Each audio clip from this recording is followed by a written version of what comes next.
اور ان کی بڑی خدمات ہیں, بڑے چوکس پولیس افسر سمجھے جاتے ہیں. آج ہی بات ہوئی, انہوں نے کافی چیزوں پہ انہوں نے بتایا کہ ہم کافی اس نیٹ ورک کے قریب پہنچ چکے ہیں. اور ٹھیک ہے عرفان سے ہمیں کرتے سا ڈیٹیل انہوں نے دے دی ہمیں. یہ ایک حوصلہ جو ہے بالکل وہ تو ہمیں نہیں ہارنا, بالکل, اور پورے حوصلے کے ساتھ اور ثابت قدمی کے ساتھ اس کا مقابلہ کرنا ہے. بالکل, لیکن کمر کھولنی بھی نہیں ہے. بے شک یہ بھی ہوتا ہے نا کہ تھوڑے سے حالات بہتر ہوتے ہیں تو اطمینان ہو جاتا ہے. بے شک. اب یہ جو ہوٹل کی سیکورٹی ہے, دیکھیں اتنی چوکس سیکورٹی ہے, میں تو کئی بار ٹھہرا ہوں وہاں جا کے, اور ایک آپ سمجھیے ایک امن کا قلعہ ہے وہ ہوٹل جو ہے, اور وہاں یہ چوک ہوئی ہے. اللہ تعالیٰ مغفرت فرمائے ان لوگوں کی جنہیں جانیں دی ہیں جن کی, اور جو زخمی ہیں ان کے جو لواحقین ہیں ان کے ساتھ پوری ہمدردیاں ہماری ہیں, ان کو اللہ تعالیٰ شفا دے. ہمیں دہشت گردی کے خلاف جنگ لڑنی ہے اور کمر نہیں کھولنی, لڑ رہے ہیں. کورونا کے خلاف کمر عوام نے کھول دی ہے, اور جو کورونا سے بھی لڑ رہے ہیں. بالکل, لیکن کورونا جو ہے اب اس کے بارے میں غیر محتاط ہو رہے ہیں, سنجیدگی نہیں دکھائی جا رہی, سمجھا جا رہا ہے کہ یہ جو عجیب ایک کیفیت طاری ہے. لیکن اب ہمیں انتباہ کیا جا رہا ہے, اسد عمر صاحب نے کہا ہے, اور ڈاکٹر فیصل سلطان بھی کہہ رہے ہیں, ڈاکٹر صاحب تھے لائن پر, کہ بھائی آپ احتیاط کریں اور ماسک استعمال کریں, فاصلہ رکھیں, وگرنہ 2-3 دن کے اندر کوئی بہت بڑی پابندی لگ سکتی ہے کچھ چند بڑے شہروں میں. ڈاکٹر صاحب بھی ہمارے ساتھ, ڈاکٹر فیصل سلطان صاحب, السلام علیکم سر, بہت شکریہ جوائن کرنے کے لیے. جناب وعلیکم السلام. ڈاکٹر صاحب یہ بتائیے کہ یعنی اب جو صورتحال ہے, لوگ تو سن نہیں رہے ہیں, اور یہ اپیلیں تو کارگر ہو نہیں رہی ہیں, اور جو خاص طور پر بڑے شہر ہیں اور لاہور ہے وہاں تو اضافہ ہوتا جا رہا ہے شدت میں. تو کیا پھر لایا عمل ہے آپ کا, اور کس طرح کے اقدامات کرنے پڑیں گے؟ شامی صاحب بہت شکریہ, بالکل آپ نے بجا فرمایا. جہاں یہ سیریسنس یا سنجیدگی جو ہے وہ واضح طور پہ نہ نظر آئے, چاہے عوام میں چاہے اس کی امپلیمنٹیشن میں, تو پھر کچھ جو ٹیکٹک ہے اس کو چینج کرنے کی ضرورت پڑتی ہے. تو ایک تو یہ کہ یہ جو نان فارماسیوٹیکل انٹرونشنز NPI جن کا ہم ذکر کرتے ہیں, ان کو انفورس کرنے کے لیے یا بہتر انفورس کرنے کے لیے کچھ لایا عمل آپ کو اگلے کا دن میں نظر آئے گا. مین اس کا تھرسٹ یہ ہوگا کہ یہی وہ چیزیں جن کا ذکر ہو رہا ہے لیکن یہ انفورس نہیں ہو رہی, ان کو انفورس کرایا جائے, چاہے اس میں سختی کرنی پڑے. اور اگر یہ بھی چیز نہ کام آئے, نہ سختی کرنی پڑے, تو خدا نہ خواستہ پھر وہ تمام چیزیں جس سے کہ زیادہ بڑے لاک ڈاؤن یا ریسٹرکشنز سامنے آتی ہیں وہ لانی پڑتی ہیں, اور وہ زیادہ تکلیف دہ ثابت ہوں گی. یعنی کرفیو تک نوبت ہو سکتی ہے. بالکل جی. اور یہ جو بیماری ہے اس کی صورتحال موجودہ یہ ہے کہ آپ نے اگر صورتحال خراب اگر کس حد تک ہو سکتی ہے اگر وہ دیکھ رہی ہیں تو دور نہ نظر دوڑائیں گے, اپنے ہمسائے میں ہندوستان پہ دیکھ لیں جو وہاں حالات چل رہے ہیں, آکسیجن کی کمی ہو رہی ہے, بیڈ مشکل پڑے ہوئے ہیں. تو خدا نہ خواستہ ہم اس صورتحال سے نہ دوچار ہوئیں, تو اس وجہ سے ہمیں کچھ تھوڑی سی اس میں سختی لانی پڑے گی, اور اس میں کچھ ڈیسیجن میکنگ ہو رہی ہے. آپ کو ایک آدھ دن میں سامنے آ جائے گی کہ ایگزیکٹلی کیا اس میں ہم اقدامات لائیں گے. لیکن دیکھیں اسرائیل کے بارے میں خبریں ہیں کہ اسرائیل نے تو ویکسینیٹ کر کے قابو پایا ہے اس پر, لیکن چائنا نے احتیاطی تدابیر کے ذریعے سے اس پہ قابو پایا ہے, اور وہاں حالات بالکل نارمل ہو گئے ہیں, اور ان کا پوری صنعتی جو پہیہ ہے ان کا چل رہا ہے پوری طاقت کے ساتھ. تو پاکستان جو ہے اس میں ویکسینیشن کا پروگرام بھی ہمارا بہت سلو ہے, اور لوگ احتیاط بھی نہیں کر رہے. تو ویکسینیشن جو ہے اس کے عمل کو کیسے تیز کیا جا سکے گا؟ بالکل ٹھیک ہے, بڑی آپ کی جو آبزرویشن ہے یہ درست ہے. آپ نے 2 ممالک کی مثال دی اور دونوں میں بڑی ایک واضح فرق ہے. اسرائیل چھوٹا ملک ہے, ویل آرگنائزڈ ہے, لیکن چھوٹا ملک ہے, اور اس لیے ان کے ہاں ویکسین جو تھی وہ ایک بڑا کہہ لیں پریڈومیننٹ فیچر تھا, یا ایک اہم جز تھا ان کی اسٹریٹجی کا کہ بیماری پہ کیسے قابو پایا جائے. اس کے برعکس چین جو بڑا ملک ہے اور دنیا کا سب سے پاپولس ملک ہے, وہاں اور ان کے پاس ویکسین بھی اپنی ہے اور ایک نہیں کئی قسم کی ہے. اس کے باوجود جیسے آپ نے فرمایا انہوں نے اس کو کے ذریعے ریسٹرکشنز کے ذریعے اور ڈسپلن کے ذریعے قابو پایا. پاکستان کا جو ہمارا سائز ہے وہ بڑا ملک ہے اور اس لیے ہمیں ویکسین جب تک ہم اس تعداد تک پہنچتے ہیں جہاں ہماری ایک کلیکٹیو امیونٹی آتی ہے اس سے پہلے ہم نے اپنی انفورسمنٹ آف NPIs کے ذریعے کرنا ہے, یعنی جو ڈسپلن ہے. ویکسین کے بارے میں آپ کو بتا دوں اس میں کچھ تیزی آ رہی ہے. آج فردر کچھ متوقع ہے سپلائی اور اگلے 2-3 دن میں یہ اپریل سے پہلے 2 ملین اضافی ویکسینز آ جائیں گی. پھر مئی اور جون میں انشاءاللہ 4-5-6 ملین پر منتھ کے حساب سے اضافی ویکسینز آ جائیں گی. لیکن دیکھیے ہماری پاپولیشن جس کو ویکسینیٹ کرنا ہے وہ 100 ملین ہے, اور اگر آپ بڑا ایک ماڈسٹ ٹارگٹ بھی اپنے لیے رکھیں تو وہ 50 ملین تو سال کے آخر تک ہمیں کرنی چاہیے. تو اس تک پہنچنے کے لیے جو سب سے رکاوٹ تھی ہمارے لیے ابھی تک جو ہے وہ ہے ویکسین کی وافر سپلائی. باوجود اس کے کہ ہم خرید رہے ہیں لیکن وہ اس طرح کھلے طریقے سے ابھی اویلیبل نہیں تھی اب تک جیسے جس کے ذریعے ہم ویکسین کو بہت تیزی سے اوپر لے جا سکتے ہیں. ڈاکٹر صاحب ہم کچھ اس حوالے سے بھی کام کاج کر رہے ہیں کہ پاکستان خود اپنی ویکسین بنائے, اس طرح بھی کچھ پاکستان نے کوشش کی؟ اچھا جی بالکل صحیح ہے, اس میں بھی کوشش جاری ہے. اب اس میں ویکسین خود بنانے کے 3 مراحل ہیں. پہلی ہے انوویشن, یعنی خود سے آپ اس کی سائنسی تحقیق کریں. اور جو خبریں آئی تھی کہ ہمارا جو اینیمل ہسبینڈری یونیورسٹی ہے لاہور کی, اس نے کوئی تجربہ کیا ہے اور ایک ویکسین بنانے کی کوشش کی ہے, کامیابی تھوڑی بہت ہوئی ہے اس میں. جی یہ تو ہوگی نا جی انوویشن کی سٹیج. پھر اس کو سکیل اپ کرنا ہے, اور سکیل اپ کے لیے ہماری جو انڈسٹری ہے وہ ابھی پوری طرح تیار نہیں ہے. لیکن ایک بہت اہم مرحلہ ہے جس کو ہم آلریڈی شروع کر چکے ہیں, وہ ہے کانسنٹریٹ سے کم از کم ریڈی ٹو یوز ویکسین بنانا. تو یہ جو کینسائنو ویکسین ہے جس کا ٹرائل ہمارے ہاں ہوا تھا, اس کو تو ہم اس مرحلے پہ لے آئے ہیں. اور جو میں آپ کو ذکر کر رہا ہوں کہ مئی اور جون میں ہمارے پاس ملینز میں ویکسین دستیاب ہوگی, اس کا ایک حصہ جو ہے وہ یہ ہماری خود سے کانسنٹریٹ سے ready to use vaccine. Doctor صاحب یہ جو ہیلتھ ورکرز ہیں, یہ مناسب نہیں ہوگا کہ ان کو یہ سارے ویکسینیٹ نہیں ہوئے, ان کو ہنگامی بنیادوں پر یہ جو سنگل ڈوز ویکسین ہے یہ لگائی جائے تاکہ یہ تو اپنا دل جمی سے کام جاری رکھ سکیں؟ شامی صاحب یہ ہم نے health care worker, front line health care worker دونوں کو آپشن دی. سب سے پہلے تقریباً 4,30,000 جو ہمارے front line health care worker ہیں وہ رجسٹر ہوئے. پھر ہم نے ایک ویب سائٹ پہ خود سے رجسٹر کرنے کی آپشن دی گئی, وہ اس میں بھی 1,80,000 کے قریب ہوئے. تو اس میں سے کئی لاکھ لوگ اپنے آپ کو ویکسینیٹ کروا چکے ہیں, 2 ڈوزز لگوا چکے ہیں. لیکن پھر یہ بات ہوئی کہ کچھ لوگ اس موقع کا وہ جو 4 ہفتے ہم نے دیے تھے اس کا فائدہ نہیں اٹھا سکے. تو ہم نے کہا ٹھیک ہے, تو ہم نے کل سے دوبارہ سے وہ پورٹل جو ہے وہ ویب سائٹ کھول دیا اور لوگ اس میں رجسٹر کروا رہے ہیں, اور انشاءاللہ ان کو بھی ہم. ڈاکٹر صاحب اس کی جو ایفیکیسی ہے جو سنگل ڈوز ویکسین کی, اس کے بارے میں کیا خیال ہے آپ کا؟ جو سنگل ڈوز ویکسین ہمارے ہاں جو تحقیق ہوئی اس میں پاکستانی پاپولیشن کے اندر 75% پروٹیکشن تھی, 75% انفیکشن کے خلاف. لیکن جو بہت اہم بات ہے وہ یہ کہ سخت بیماری یا شدید بیماری اور موت کے خلاف, جو ڈیتھس کے خلاف اس کی وہ تھی ایفیکیسی, وہ تقریباً 100% تھی. تو یہ بہت اچھی ویکسین ہے.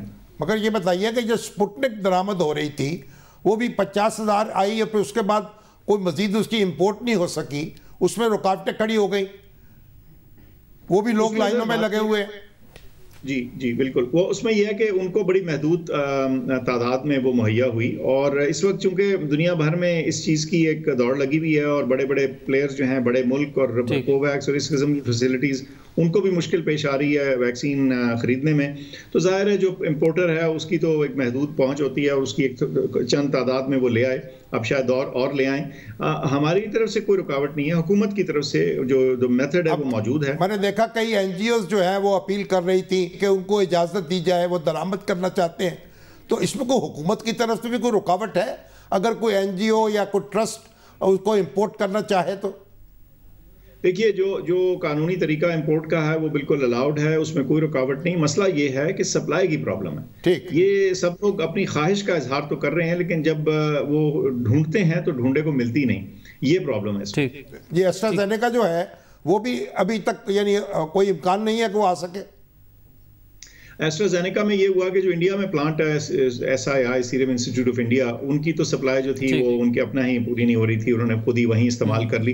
تو ادھر سے تو کوئی جسے کہتے ہیں ابھی ایکسپیکٹڈ نہیں ہے, لیکن کچھ اس کے آلٹرنیٹ سورسز ہیں جس پہ ہماری کوویکس سے بات ہو رہی ہے. مجھے امید ہے کہ آئندہ آنے والے مہینوں میں ایسٹرازینیکا بھی آئے گی, لیکن ہم ٹوٹلی اب اس پہ انحصار نہیں کر سکتے کیونکہ جو گزشتہ ہسٹری رہی ہے اس کے تحت. ٹھیک ہے ڈاکٹر فیصل سلطان صاحب, بہت شکریہ آپ کے وقت کے لیے. شامی صاحب اس پہ بھی ڈیٹیل ڈسکشن ہو گیا. بات تو یہی ہے, بات یہی ہے, احتیاط کرنی ہے, احتیاط کرنی ہے. اور چین نے احتیاط سے قابو پایا ہے, احتیاط سے قابو پایا. اسرائیل نے ویکسین کے ذریعے قابو پایا ہے. بالکل. چین نے قابو پہلے پایا ہے, ویکسینیشن بعد میں شروع ہوئی ہے. بالکل ایسے ہی, بالکل ایسے ہی. ہمیں بھی احتیاط کریں, فاصلہ رکھیں, ماسک پہنیں, اور خوف خدا کریں, اپنے حال پہ رحم کریں, اپنے عزیزوں کے, اپنے قریبی لوگوں کے, اپنے ہم وطنوں کے, سب کے حال پہ. بالکل. اور خدا کے لیے اس سے بچیں, خدا کے لیے اس سے بچیں. ناظرین یہاں پر وقت ہے بریک کا, ہم واپس آئیں گے. اس بریک کے بعد ہمارے ساتھ رہیے. اس حصے میں ہم بات کریں گے معروف مذہبی اسکالر مولانا وحید الدین جہان فانی سے کوچ کر گئے ہیں. شامی صاحب بہت بڑا خلا, 96 سال کی عمر پائی انہوں نے, اور کرونا کا شکار ہوئے. بالکل. اور چند روز ہسپتال میں رہے اور رخصت ہو گئے. مولانا وحید الدین دہلی میں ان کا قیام تھا. بالکل. اور ایک مکتب فکر تھے, ایک تحریک تھے, ایک نقطۂ نظر تھے, ایک اپنی ذات میں وہ بہت کچھ تھے, وہ ایک شخص نہیں تھے. اور ان کے جانے سے, ان کے رخصت ہونے سے جہاں ہندوستانی مسلمان جو ہیں ان کو بہت نقصان ہوا ہے, وہاں عالم اسلام پورے میں, بلکہ عالم انسانیت میں ان کی کمی محسوس کی جائے گی. بے شک, بے شک. وہ اخوت کے, محبت کے علمبردار تھے. بالکل. اور مختلف مذاہب کے درمیان, مختلف مکاتب فکر کے درمیان بھائی چارے کے فروغ دینے میں لگے ہوئے. بے شک, بے شک. تو ایک اللہ تعالیٰ ان کی مغفرت کرے. آمین. بڑے اعزازات بھی ان کو ملے, بالکل. عالمی ایوارڈ بھی ملے, بھارت کے جو ایوارڈ بھی, اعلیٰ ترین سول ایوارڈ بھی ان کو ملے. لیکن وہ ان سب سے بالاتر تھے. ان کی شخصیت جو تھی وہ ایک, بس اب سمجھے کہ سرچشمہ حیات تھے, اور بڑا دل بوجھل ہوا ہے اور دکھی ہوا ہے. اللہ تعالیٰ ان کے درجات بلند کرے, ان کی مغفرت فرمائے. جاوید احمد غامدی صاحب ہمارے ساتھ موجود ہیں. السلام علیکم غامدی صاحب. جی وعلیکم السلام. یہ مولانا وحید الدین خان رخصت ہو گئے, ہمارا دل بھی بوجھل ہے, آپ بھی ان کا غم میں شدت سے محسوس کر رہے ہوں گے. کیسے یاد کریں گے آپ ان کو, ان کی خدمات کو کن الفاظ میں آپ خراج تحسین پیش کریں گے؟ شامی صاحب ایک بڑی عظمت رخصت ہو گئی. مولانا وحید الدین خان صاحب اپنے عہد کی ایک بڑی ہی منفرد آواز تھے. ان کی علمی خدمات, انسانیت کے لیے ان کی خدمات, ان کا اخلاقی وجود, اس میں کوئی شبہ نہیں کہ ایک شمع ہدایت تھا. اس پچھلے پورے عرصے کے دوران میں انہوں نے متعدد معاملات میں بڑی غیر معمولی خدمات انجام دی ہیں. انسانیت کی حقیقت کیا ہے, مذہب کی حقیقت کیا ہے, خدا کی سچی معرفت کس طرح حاصل ہوتی ہے, یہ وہ چیزیں تھیں جو ہمیشہ ان کا موضوع رہی. وہ اللہ تعالیٰ کی سچی معرفت اور آخرت کی منادی کرتے رہے. ان کی ایک ایک تحریر اور ان کا ایک ایک لفظ اس بات کی شہادت دیتا تھا کہ وہ دنیا میں جی رہے ہیں لیکن حقیقت میں آخرت میں جی رہے ہیں. اس کے لیے انہوں نے ایک بڑی خوبصورت تعبیر بھی اختیار کر رکھی تھی کہ ہماری زندگی کے ہر معاملے کو آخرت رخ ہونا چاہیے. آخرت رخی زندگی, یہ تعبیر وہ ہر چیز میں چاہتے تھے کہ لوگوں کے لیے ایک ہدایت کا نمونہ بن جائے. اور اسی لحاظ سے جو ابھی آپ نے ان کے الفاظ سنائے ہیں, بالکل وہ یہ درس دیتے ہوئے رخصت ہوئے کہ اپنے ذہن کو مثبت رکھو, اپنے اندر کوئی منفی چیز نہ پیدا ہونے دو, انسانوں کے بارے میں اس طرح سوچو جس طرح تم اپنے بارے میں سوچتے ہو. تو بڑی غیر معمولی شخصیت. ان سے اختلاف بھی کیا گیا, بہت سی جو ہماری تنظیمیں ہیں وہ ان پر تنقید بھی کرتی تھیں, لیکن انہوں نے اپنا راستہ نہیں چھوڑا.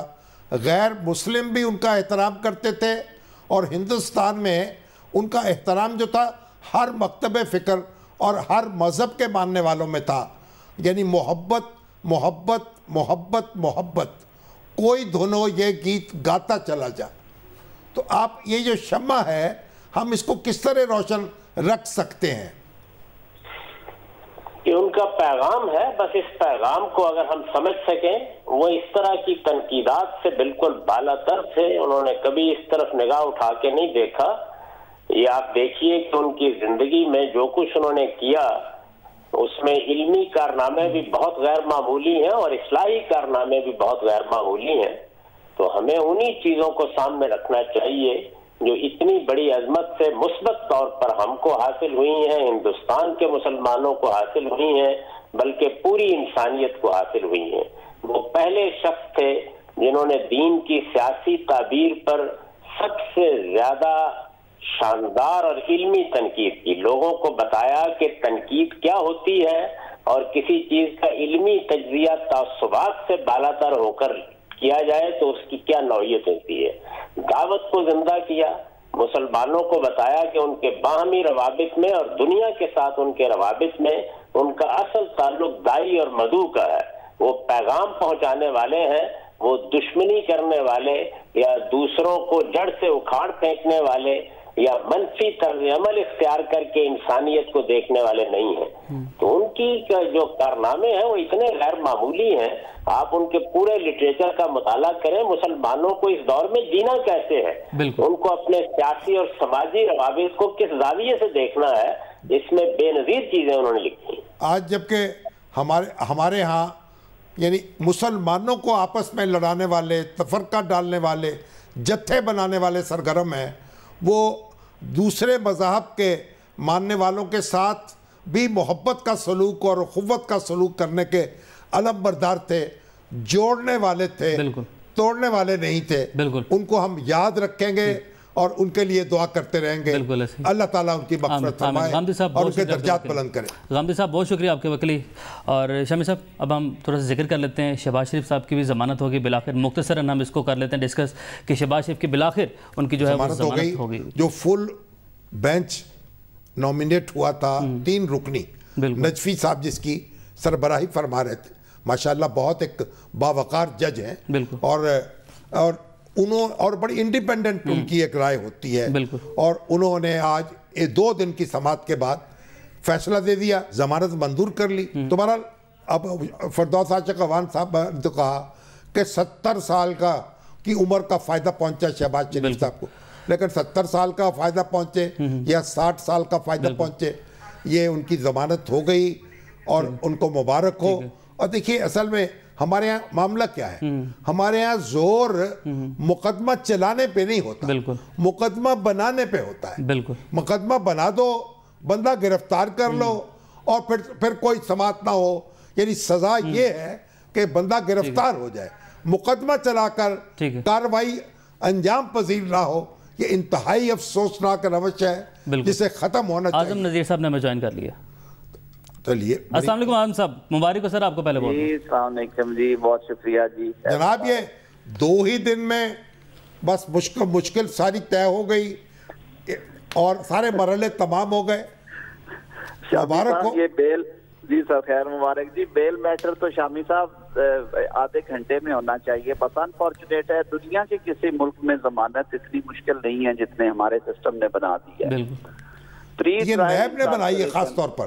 جی وہی میں کہتا ہوں نا جی، نیب نے پہلے تو قانون سازی میں انہوں نے ضمانت رکھی نہیں تھی، پھر بھلا ہو ہائی کورٹس کا، سپریم کورٹ کا، انہوں نے کہا سوانتیار ولی کیس میں کہ ریٹ کر کے ضمانت لے لیں، لیکن پری ٹرائل انکارسریشن جو ہے سزا سے پہلے کی جو قید ہے وہ کہیں پہ بھی پسند نہیں کی جاتی۔ وہ تو شامی صاحب وہ سیریل کلرز ہو گئے، پیشہ ور جرائم کرنے والے لوگ جو ہیں ان کے لیے ہے کہ انہیں روکنے کے لیے، وائٹ کالر میں تو یہ کانسیپٹ ہی نہیں تھا۔ ٹھیک ہے اعظم صاحب، معذرت کے ساتھ آج تھوڑے سے وقت کی بھی ہمیں تھوڑی سی کمی ہے، ابھی ہم یہاں پر ایک بریک کی جانب بڑھنا ہے ہمیں، شامی صاحب ہمیں ایک بریک کی جانب بڑھنا ہے۔ بہت شکریہ۔ اور اعظم صاحب آپ کو بہت شکریہ ادا کریں گے اور آپ سے انشاءاللہ پھر بھی بات ہوتی رہے گی۔ ناظرین واپس آتے ہیں اس بریک کے بعد، ہمارے ساتھ رہیے۔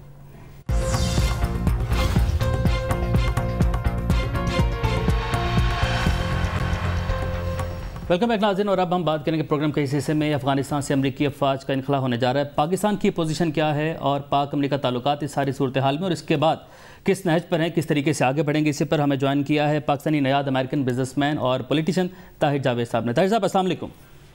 جی وعلیکم السلام جناب۔ تو جناب طاہر صاحب، آپ نے امین اسلم صاحب کو انویٹیشن تو شاید بھجوا دیا ہے یا انہوں نے خود ہی اچک لیا ہے، تو ماحولیاتی جو کانفرنس ہے وہ تو اب پاکستان میں اس کی نمائندگی ہو جائے گی، لیکن اب یہ بتائیے کہ افغانستان سے جو فوجیں واپس ہو رہی ہیں اس کے بعد کیا منظر دیکھتے ہیں آپ؟ امریکی فوجیں تو واپس چلی جائیں گی، پھر اس کے بعد کیا ہوگا؟ جی دیکھیں، یہاں پہ جو پاکستان سے کیا توقعات ہیں آپ کی؟ دیکھیں، میں یہی عرض کر رہا ہوں کہ جی یہاں پہ جو پریزیڈنٹ صاحب نے تو ڈیسیجن میک کر لیا ہے کہ جی یہاں سے جو افواج ہے وہ سپٹمبر میں واپس چلی جائیں گی، لیکن ایک بہت بڑی ڈیبیٹ نے یہاں پہ ڈی سی کے اندر بھی سینیٹرز اور کانگریس مینوں کے اندر ایک جو بحث ہے جس کے اوپر بہت زیادہ کنورسیشن ہو رہی ہے وہ یہ کہ 100% انخلا کی صورت میں وہی گیپ واپس کریٹ ہو جائے گا جو ایک دفعہ پہلے ہوا تھا، جس کے اوپر میری کل بھی ایک سینیٹر کرس وین ہالن سے بات ہوئی تو انہوں نے بھی اس چیز کا ایک کلیئر اس چیز کو ایڈمنسٹریشن کے ساتھ۔ پہلی بات تو یہ ہے کہ پاکستان کو آپ فریکوینٹ بیسز کے اوپر فرام ناؤ ٹل سپٹمبر آپ انگیج کریں، تاکہ آپ ویکلی اور بائی ویکلی یا جیسے بھی آپ کچھ دنوں کے اندر آپ آپس میں گفتگو کر کے انگیج کر کے ایک دوسرے کو اس کا کوئی راستہ ہموار کریں۔ آپ اس طرح بیٹھ کے کہ جی سپتمبر کی ڈیٹ دے دی اور طالبان کے ساتھ ایک دن آپ کی ہو جاتی ہے سیٹنگ اور دوسرے دن وہ کہتے ہیں کہ ہم آپ کے ساتھ ٹیبل پہ نہیں بیٹھیں گے، تو یہ ایک تشویش تو اس وقت کافی ہے کہ یہ ٹائم بہت کم ہے اور اس کے بعد کام جو اس کے ان بٹوین ہے، اور اس کے بعد جو ہوگا بعد کی جو توقع جو آپ کا سوال ہے اس کے اوپر پریزیڈنٹ بائیڈن نے بھی یہ چیز کہی ہے کہ جی ہر شخص کو جو جس کو اسٹیک ہولڈرز ہیں ان کو اون اپ کرنا پڑے گا اپنی رسپانسبلٹیز کو ایریا کے اندر، جس کے اندر سب سے زیادہ جو وہ میرا خیال دیکھ رہے ہیں اس وقت وہ پاکستان ہے کہ پاکستان پرامن پاکستان اور پرامن افغانستان یہ ایک دوسرے کے ساتھ یہ ٹائڈ ٹوگیدر۔ آپ دونوں ملکوں میں سے کسی ایک کے اندر بھی اگر اس میں سچویشن میں کوئی فرق آتا ہے تو وہ دوسرے میں آٹومیٹکلی مگر پاکستان اور امریکہ کے درمیان اس وقت وہ اعتماد کا رشتہ قائم ہو جائے گا جو ضروری ہے؟ جی دیکھیں شامی صاحب، اس میں جب میں پاکستان میں بھی تھا تو اس وقت بھی آپ نے بھی یہ چیز ایک دفعہ ریز کی تھی کہ انوائرمنٹ کے اندر شامل نہیں کیا گیا پاکستان کو، تو اس سے ڈاؤٹس تو اس وقت دیکھنے کی حد تک تو ایسے ہی تھے، لیکن دیکھیں اس کو بھی آپ مد نظر رکھیں کہ جب اس کو واپس آ کے ریکنسیڈر کرنے کے لیے کہا گیا تو اس کو ریکنسیڈر کیا بھی گیا، اور پاکستان کو یعنی آپ یہ بھی بہت بڑی بات ہوتی ہے کہ اکثر جب فیصلے ہو جاتے ہیں تو اس میں تبدیلی کرنا جو ہوتی ہے وہ بہت مشکل ہوتی ہے، لیکن جب تبدیلی کوئی کر لیتا ہے نا تو اس میں یہ ضرور چیز سامنے آ جاتی ہے کہ ریکنسیڈر آپ صرف اس کے لیے کرتے ہیں جس کو آپ سمجھتے ہیں کہ اس کے ساتھ آپ کا ریلیشن شپ ناگزیر ہے۔ طاہر صاحب، اگر انخلا ہو جاتا ہے اور جو کہ ہونے جا رہا ہے جس کا اعلان بھی ہو گیا، اس کے بعد پاکستان کی پوزیشن کیا ہوگی؟ پاکستان کے جو تعلقات ہیں وہ کیا ہوں گے امریکہ کے ساتھ؟ جو پاکستان کی امپورٹنس کیا رہے گی اس کے نظر؟ یہ تو پاکستان کو طے کرنا ہے نا، امریکہ تھوڑی طے کرنا ہے۔ پاکستان کی جی صاحب، اس میں یہ میں بتاؤں آپ کو کہ ایک بل پاکستان کے اور افغانستان کے بارڈر ایریاز کے متعلق جو ہے میرا خیال اگلے 2-4 دن کے اندر میکسیمم ایک ویک کے اندر وہ ہٹ کر جائے گا فلور کو سینٹ کے اندر، جس میں پاکستان کو یہ جو ریلیف دیا جائے اکنامک ڈیولپمنٹ کے اندر، جو ٹیکس یا ڈیوٹیز کے اوپر کوئی ٹیرف فری، تاکہ کہ افغانستان میں اور پاکستان میں جو وار کے اوپر جو سیکریفائسز کی گئی ہیں اس کے سامنے یعنی جو پاکستانی ایکسپورٹس جو ہیں جی وہ آ سکیں اس کے اوپر، اچھا وہ آ سکیں، اور اس کے بعد جو پراسپیرٹی اور اس جو ریجن کے اندر ایک لوگوں کو اکنامک ڈیولپمنٹ ہو، کیونکہ سینیٹرز اور کانگریس مین سمجھتے ہیں کہ اس کے بغیر علاقے کے اندر امن قائم کرنا مشکل ہوگا۔ ٹھیک، چلیے ٹھیک ہے طاہر جاوید صاحب، بہت شکریہ آپ کے وقت کے لیے۔ شامی صاحب بس آخر میں ایک کمنٹ کر دیں گے، پاکستان تو ظاہر چاہتا ہے کہ ہمارے تعلقات اچھے رہیں، لیکن شاید پاکستان ان کے لیے اتنا اہم ملک نہیں ہے، تو لابنگ کرنی ہوگی ہمیں۔ اتنا اہم نہیں ہے پاکستان، بہت اہم ملک ہے، آپ کو کس نے کہہ دیا اتنا اہم نہیں ہے؟ پاکستان کی جو اس وقت جغرافیائی پوزیشن ہے وہ بہت اہمیت کی حامل ہے، اس کو کوئی نظر انداز نہیں کر سکتا، لیکن بات یہ ہے کہ اعتماد کے ساتھ اور بات چیت کے ذریعے مشاورت کے ذریعے ایسے اقدامات کیے جائیں جس سے آگے راستہ نکلے. یہ نہیں ہے کہ آپ ایک کام کریں اور پھر چھوڑ کے بھاگ جائیں. تو امریکہ کو ایک ثابت قدمی کا ثبوت دینا ہوگا. ٹھیک ہے. بہرحال اس کا ہمارا جو ناظرین آج کا شو ہے اپنے اختتام کو پہنچا. آپ سے ایک پھر سے ملاقات ہوگی. اپنا بہت سارا خیال رکھیں. اللہ حافظ.